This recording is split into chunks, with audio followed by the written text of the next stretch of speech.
Hello, students. Welcome to our BMC online education class. Myself is Rajendra Kashinath Dhangar. I am from Dindoshi Wasahat Municipal Secondary School. Here today's topic is grammar. Today we'll learn imperative sentences of direct and indirect speech. Yes, we learn English. Here we find number of sentences. We find many kinds of sentences. Some of them are affirmative sentences, interrogative sentences, exclamatory sentences, and imperative sentences.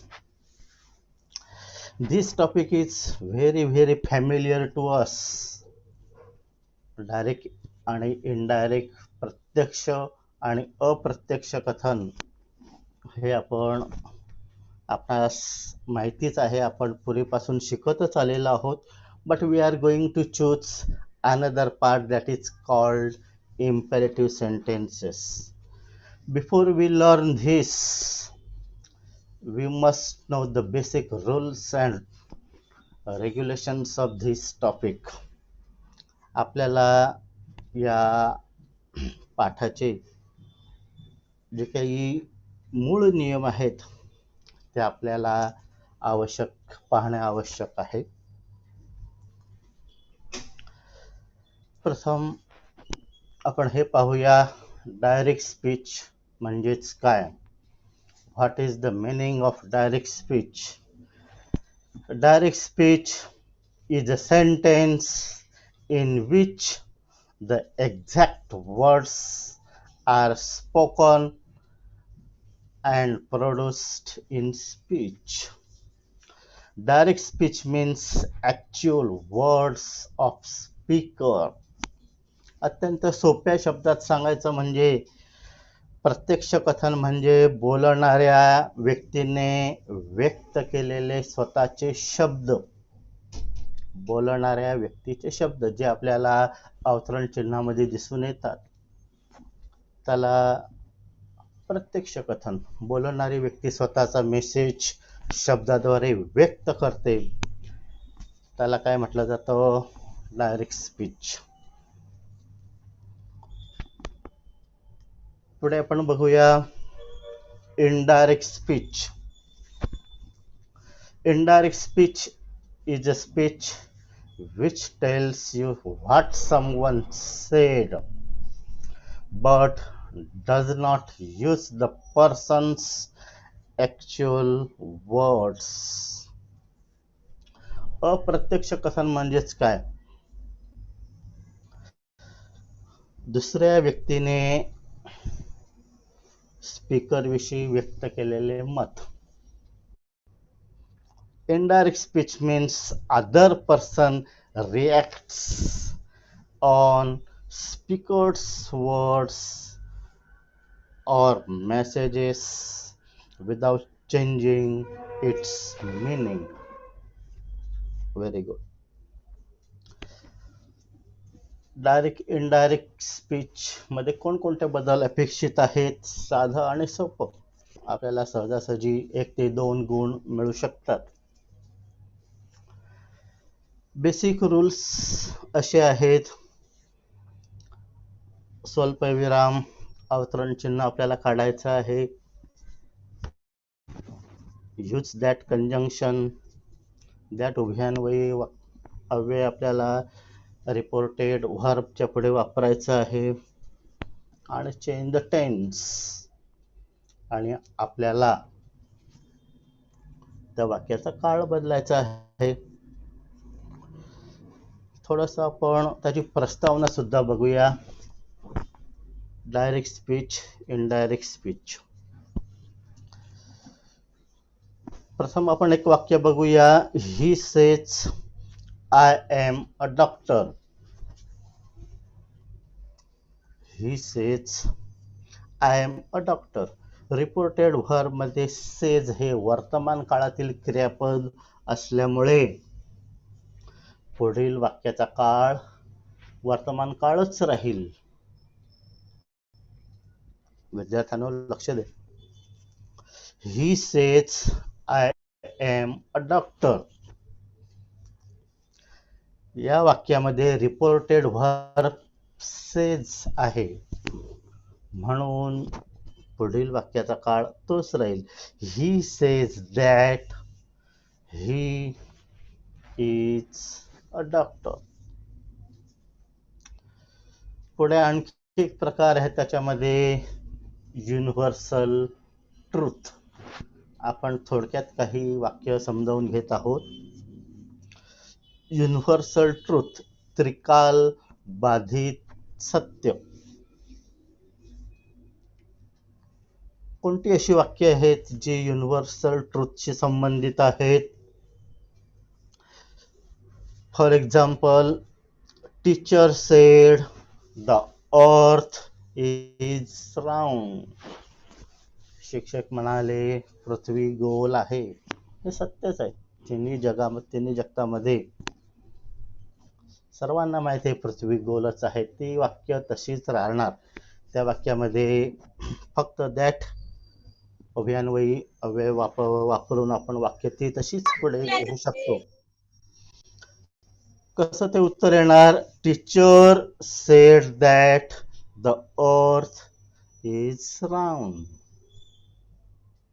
पुढचं वाक्य, he said the sun rises in the east. सूर्य पूर्वेला उगवतो. This is another sentence of universal truth. He said that the sun rises in the east. The sentence remains as the same. वाक्य तसंच राहतं. अशा वाक्यांना काय म्हणतात? Universal truth. विद्यार्थ्यांना आपण प्रत्यक्ष आणि अप्रत्यक्ष कथनाची प्रस्तावना आणि सुरुवातीचा जी काही सोपी वाक्य आहेत ती आपण पाहणार आहोत. सोप्याकडून कठीणाकडे आपण जात आहोत. मग असे आपण वाक्य पाहिलं, ही says I am a doctor. तिथे वाक्याचे दोन भाग दिसून येतात, रिपोर्टेड व्हर्ब आणि रिपोर्टेड स्पीच. रिपोर्टेड व्हर्ब मध्ये सेज आहे म्हणून वाक्याचा पुढचा काळ तोच राहणार आहे. He says that he is a doctor. Universal truth विषयी आपण वाक्य पाहिलीत. The teacher sed the earth is round. अशा वाक्यांमध्ये काहीही बदल होत नाही. जे सत्य आहे ते सत्यच आहे. Teacher said that the earth is round. सुरुवातीलाच पाहिलं आपण वाक्याचे अनेक प्रकार आहेत. Interrogative sentences. दोन वाक्य आपण प्रश्नार्थक वाक्य जर आली तर त्याचा आपण कशा प्रकारे इनडायरेक्ट स्पीच करू शकतो. He said what is your name. अशा वाक्यामध्ये सेड किंवा टोल्ड ऐवजी आस्क किंवा एन्क्वायर वापरावे. He ask what his name was. The inspector said to teacher, have you completed your syllabus? Yes, the school inspector inquired teacher.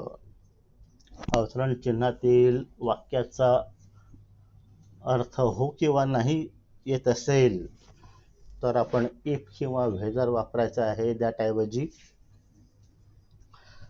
the school inspector inquired teacher if he had completed his syllabus. This types of sentences are called interrogative sentences. आपण या चित्रामध्ये पाहू शकतो PPT मध्ये नियम आहेत. Direct speech, indirect speech, अतिशय साधे नियम आहेत. We are going to learn some examples also.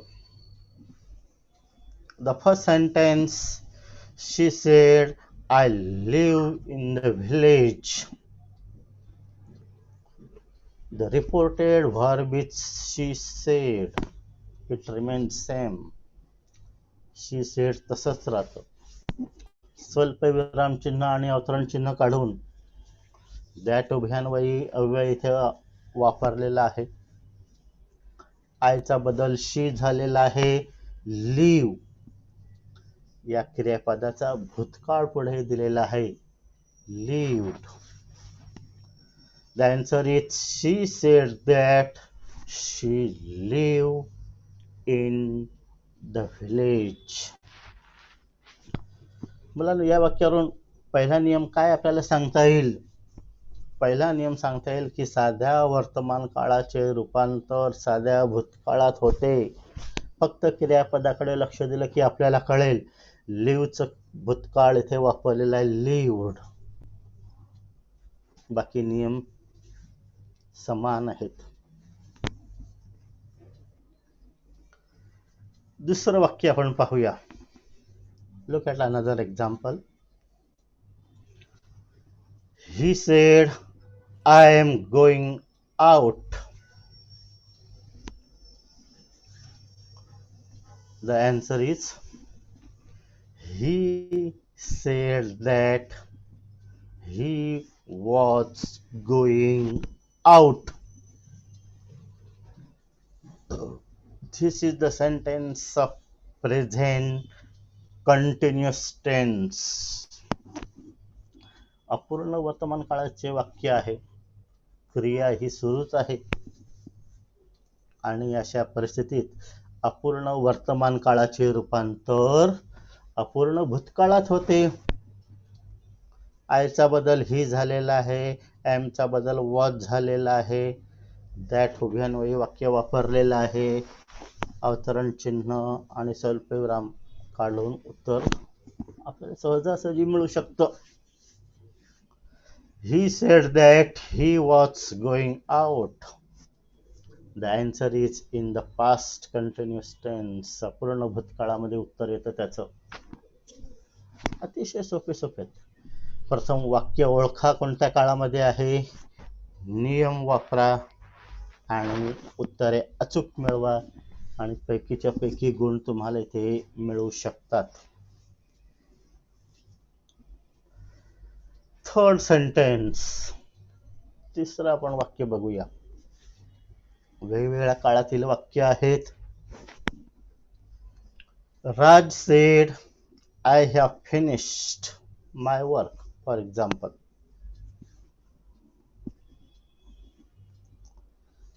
The answer is that Raj said that he had finished his work.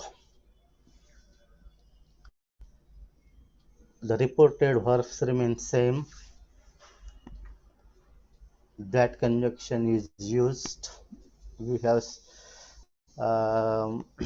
seen that I changes into he. आयचा बदल ही मध्ये झालेला आहे. ह्याचा भूतकाळ आपल्याला दिसतो had. He had finished his work. कोणत्या काळातलं वाक्य असू शकेल बरं? हे वाक्य आहे पूर्ण वर्तमान काळ. त्याला म्हणतात प्रेझेंट परफेक्ट टेन्स. पूर्ण वर्तमान काळाचे रूपांतर पूर्ण भूतकाळात होतं. म्हणून उत्तर येतं राज said that he had finished his work.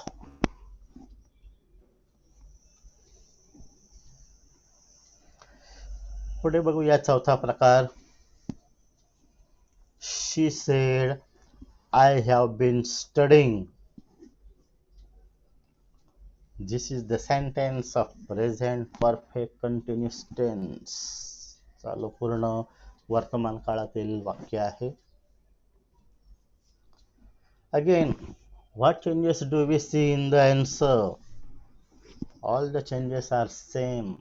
Just change into past tense. She said that she had been studying. Yes, this is the answer of past perfect continuous tense. First of all, we have to introduce what kind of sentence it is. हे साधी वाक्य आहेत. आपल्याला प्रश्नार्थक वाक्य, उद्गारवाचक वाक्य, आज्ञार्थी वाक्य यांचा सुद्धा अभ्यास करायचा आहे. This is the big topic, but we must understand these basic sentences. Here, look at another sentence.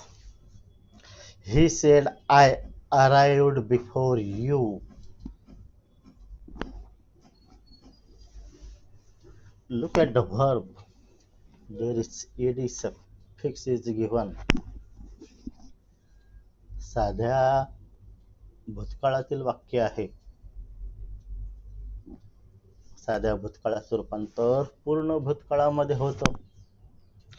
He said that he had arrived before him. These are the basic rules and regulations. Another sentence, last one is, he said, I had left. This is the past perfect tense. Answer is that he said that he had been left. Now, what are the rules? Again, these rules are given in English. Comma and inverted commas will be removed. स्वल्पविराम आणि अवतरण चिन्ह काढा. The conjunction that will not be used in direct speech. The conjunction that is used in direct speech of all positive sentences. प्रश्नार्थक वाक्यामध्ये आपण that वापरत नाही, हे आपण लक्षात ठेवायचं आहे.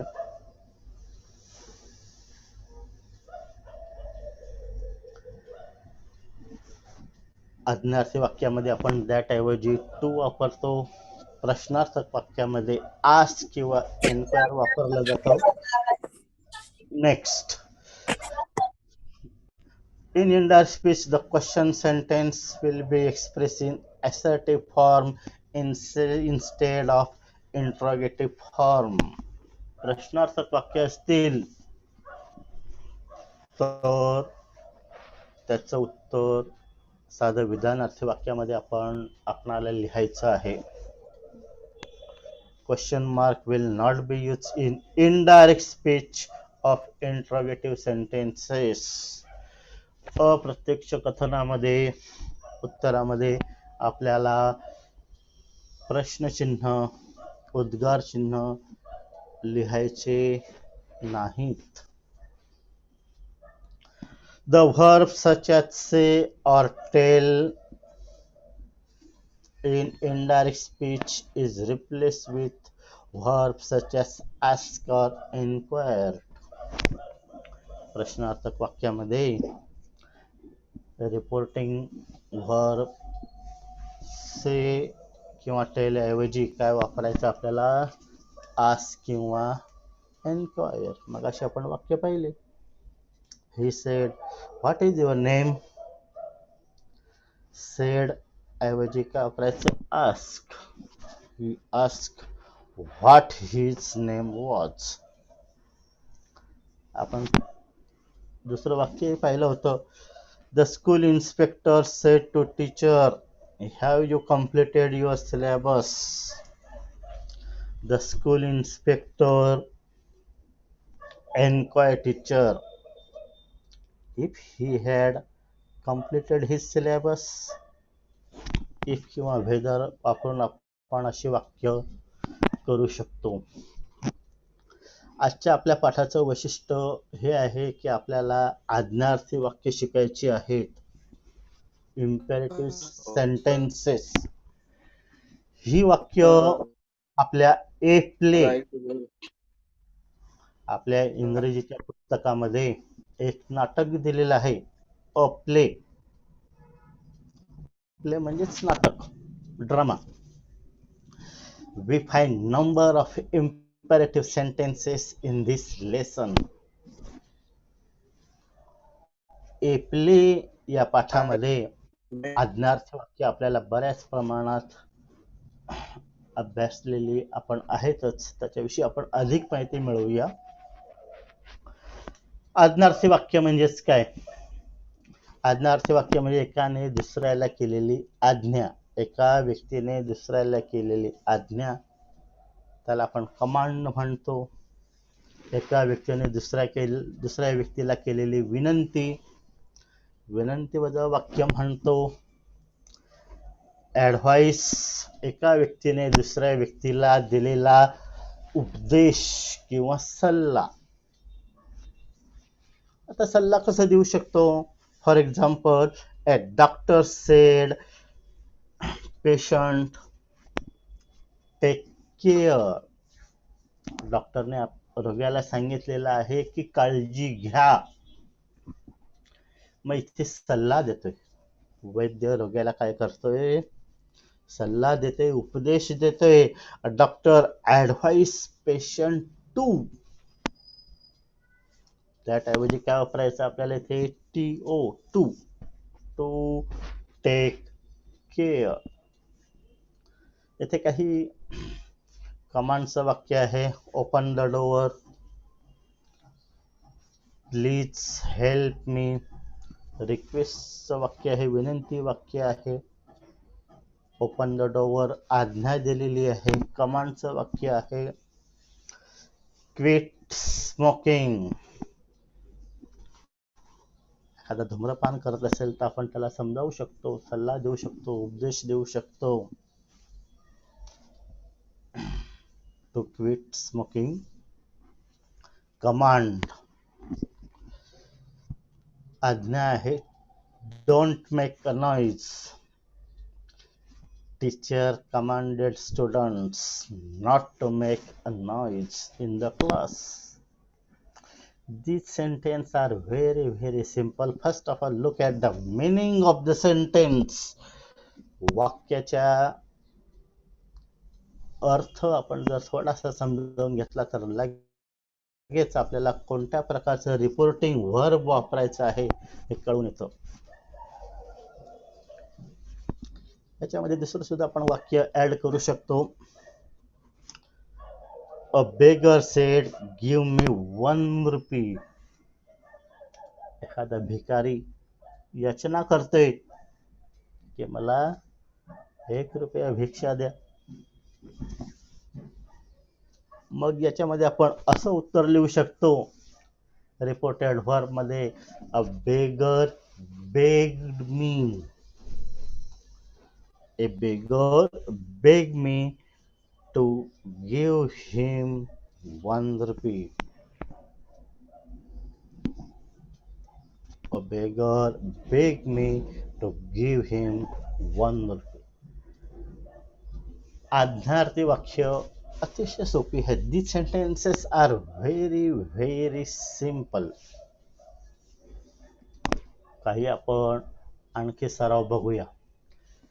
आणि सराव पाहिल्यानंतर आपल्या पाठातील जी वाक्य आहेत ए प्ले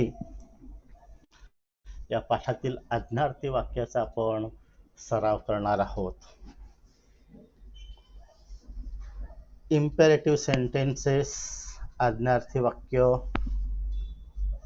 या वाक्यांमध्ये आपण ordered, beg, requested, commanded, prayed, advise. Prayed हे कसं आपण वापरू शकतो? प्रार्थना करणे. For example, Raju said, O God help me, हे देवा मला मदत कर. तर राजूने देवाला काय केलेली आहे? प्रार्थना केली. Raju prayed God to help him. Raju prayed God to help. Look at the first sentence of imperative sentences. These sentences are imperative sentences. Different kinds of sentence, different meaning of the sentence is given here.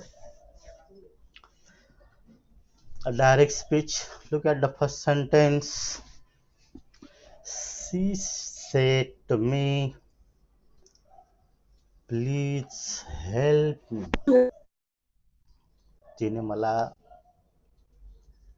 ती मला म्हणाली, कृपया मला मदत करा. कोणत्या प्रकार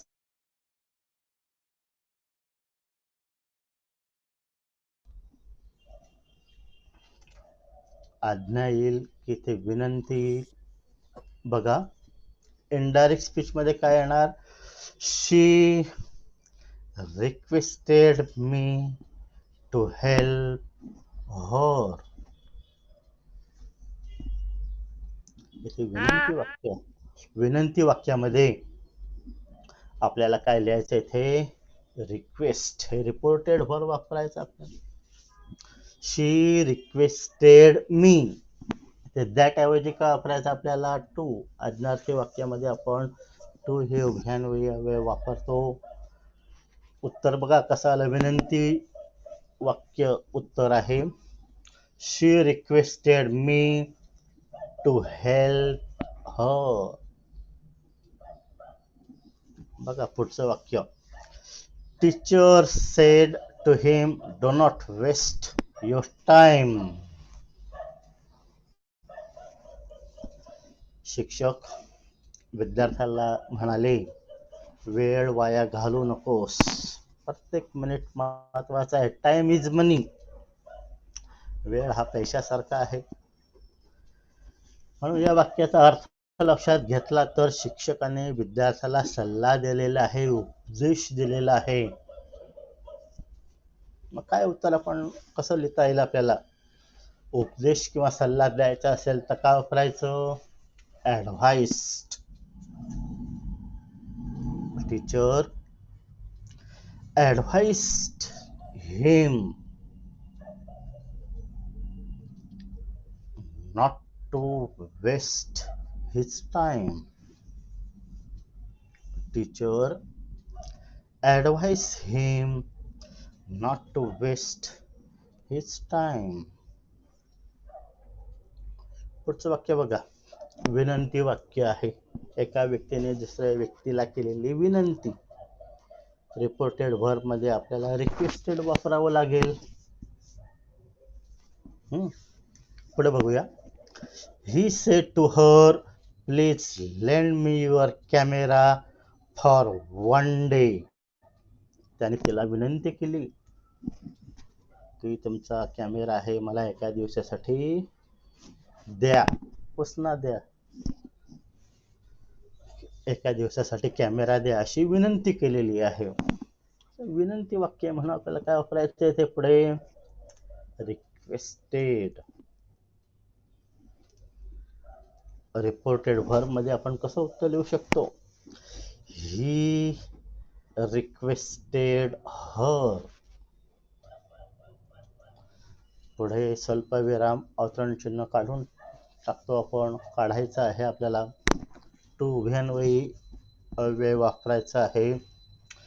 ही requested her to lend him her camera for one day. त्याने तिला विनंती केली की एक दिवस कॅमेरा द्या. वेगवेगळ्या प्रकारची वाक्य आहेत. अर्थ समजून आपल्याला रिपोर्टेड व्हर्ब मध्ये बदल करायचा आहे. आज्ञार्थी वाक्य ओळखण्याची साधी खूण. अवतरण चिन्हामध्ये या वाक्यांची सुरुवात क्रियापदाने होते. Here the simple trick how to introduce this type of sentences. These sentences start with verb in the inverted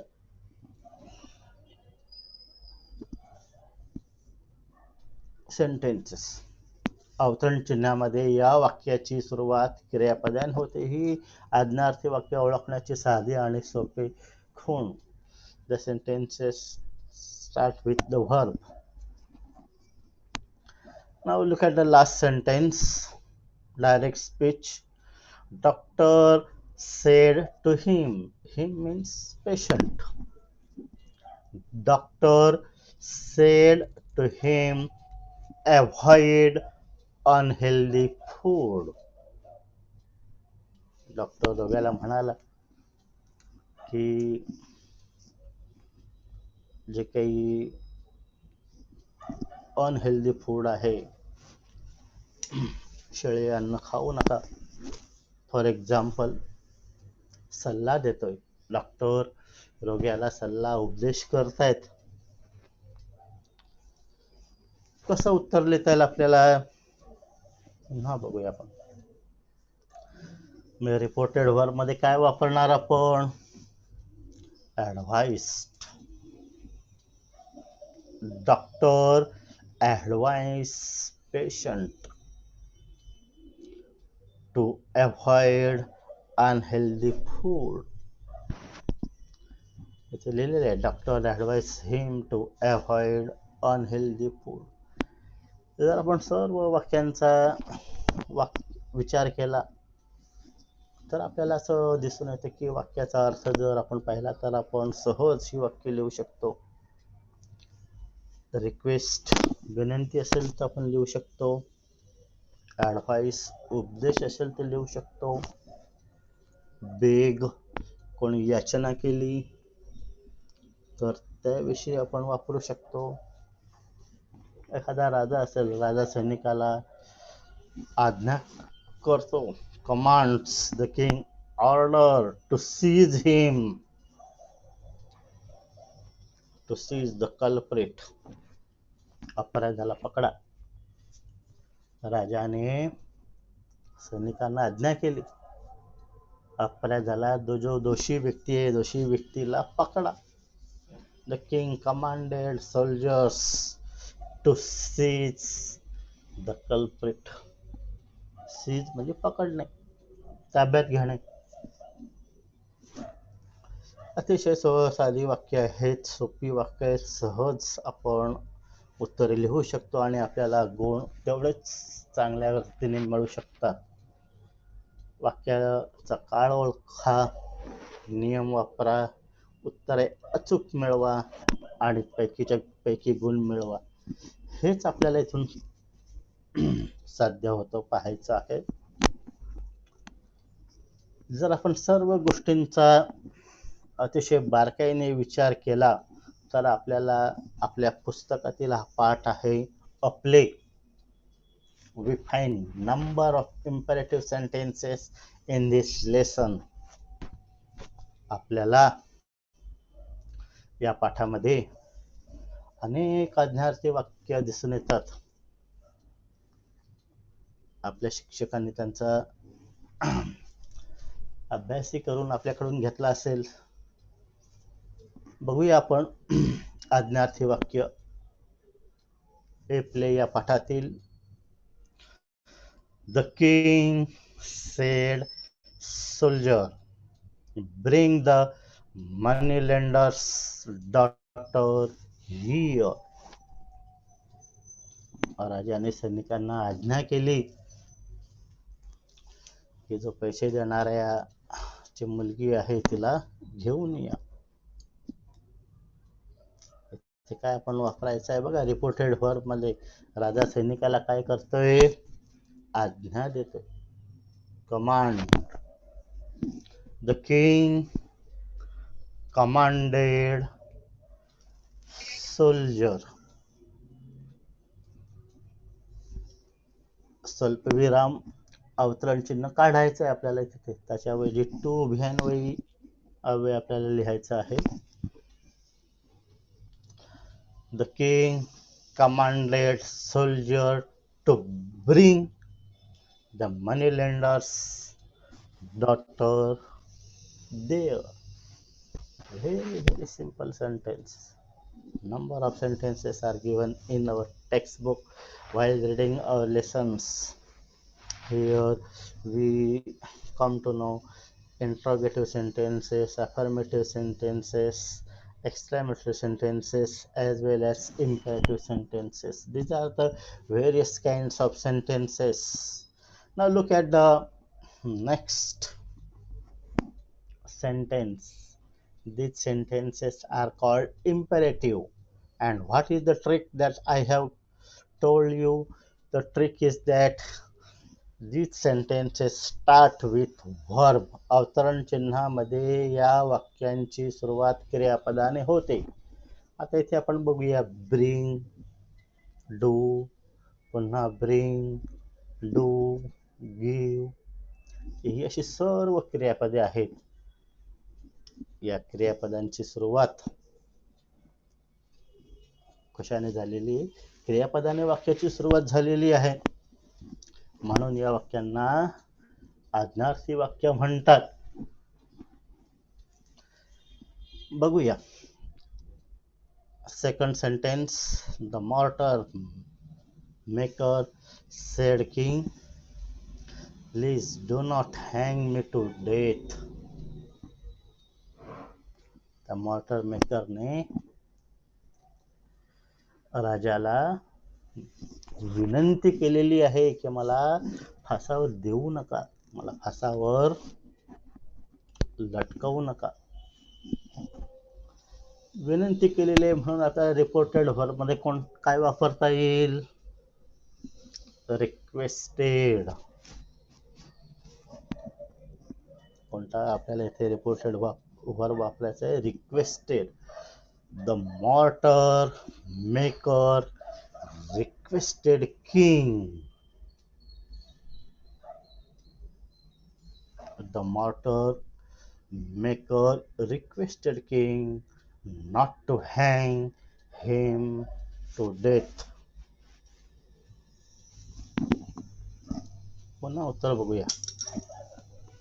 The mortar maker requested king not to hang him to death.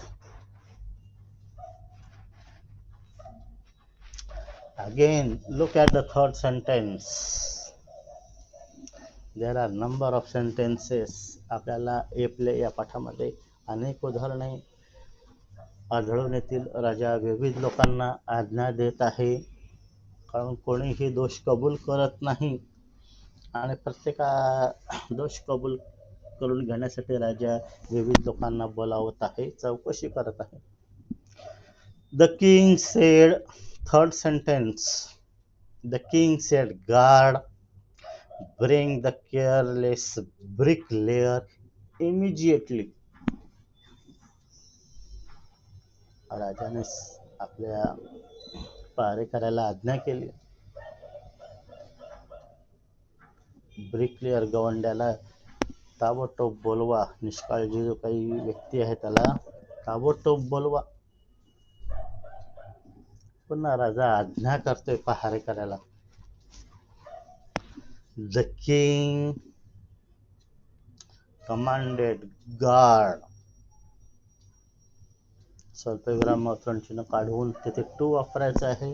To bring the careless bricklayer immediately.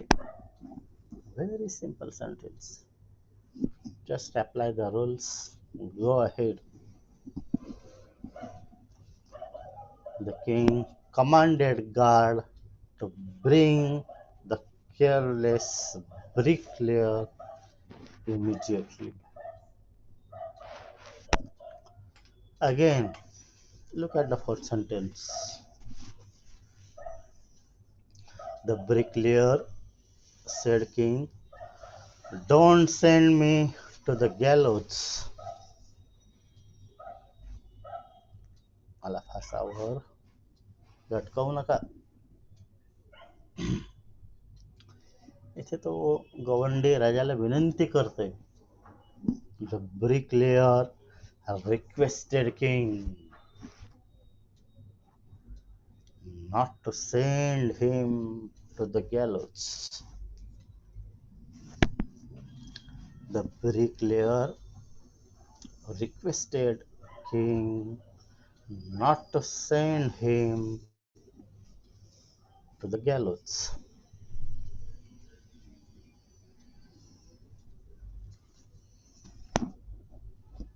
Look at the last sentence. The first guard said discipline, give your identity. पहारेकरी आज्ञाच करतोय.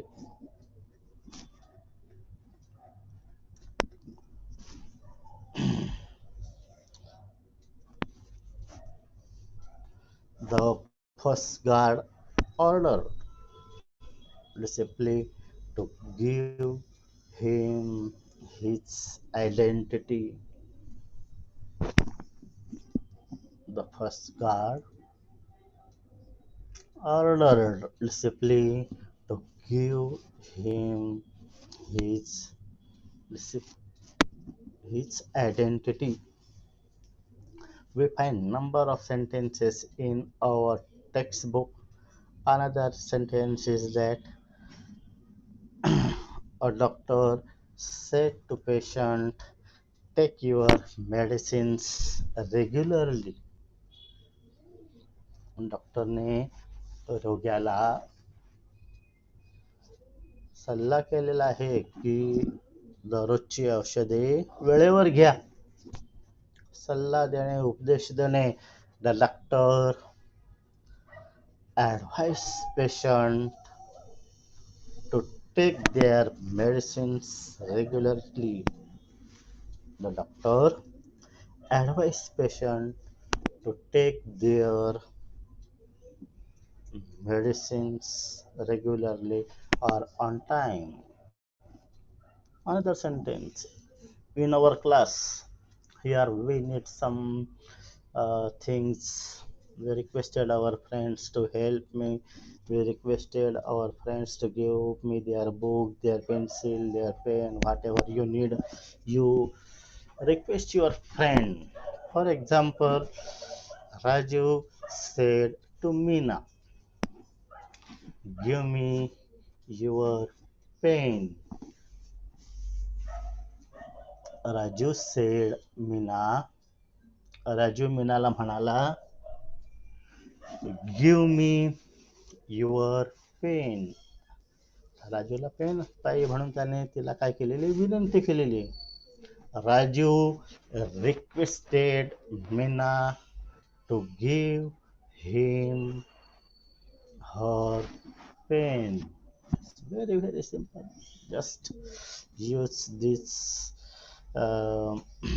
imperative sentences. Order, beg, requested, commanded, advised. Again we are going to take a very very short revision. We have seen that what is direct speech. थोडक्यात प्रत्यक्ष कथन म्हणजे बोलणाऱ्या व्यक्तीने व्यक्त केलेले शब्द. नेक्स्ट इनडायरेक्ट स्पीच, दुसऱ्या व्यक्तीने बोलणाऱ्या व्यक्तीविषयी व्यक्त केलेले मत.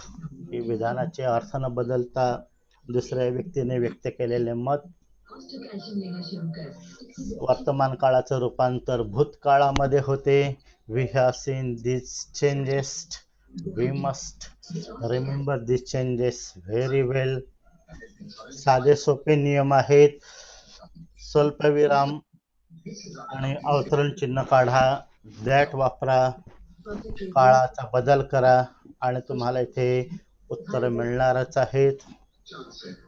आपण पुढे पाहिलं की आज्ञार्थी वाक्यामध्ये आपण कोणकोणतं रिपोर्टेड व्हर्ब लिहू शकतो. Commanded, request, advice, prayed, requested. These are the reported verbs. We have seen that आपण काही सरावासाठी वाक्य वापर पाहिलेली आहेत. Requested, prayed, ordered, advice. We have seen some sentences from our lesson, that is a play. There are number of sentences in this lesson. विद्यार्थी मित्रांनो, 8वी 9वी 10वीला प्रत्येक प्रश्नपत्रिकेमध्ये आपल्याला डायरेक्ट इनडायरेक्ट स्पीचचे एकतरी वाक्य आढळणारच.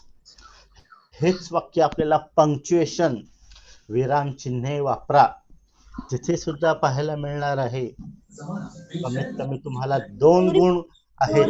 हे तुम्हाला 2 गुण या पाठातून आपल्याला सहज मिळू शकतात. पंक्च्युएशन मध्ये डायरेक्ट इनडायरेक्ट स्पीचचं वाक्य दिलेलंच आहे आणि एखाद्या परिच्छेदामध्ये सुद्धा 8वी 9वी 10वीला एक तरी डायरेक्ट इनडायरेक्टचं वाक्य आहेच. अतिशय सोपं आहे. वाक्याचा प्रकार ओळखा, नियम वापरा, उत्तर अचूक मिळवा आणि गुण मिळवा. This is the simple trick and I hope you will do your best. विद्यार्थी मित्रांनो, अतिशय सोपं आहे. फक्त काळजीपूर्वक लक्ष द्या. आपल्याला सहजासहजी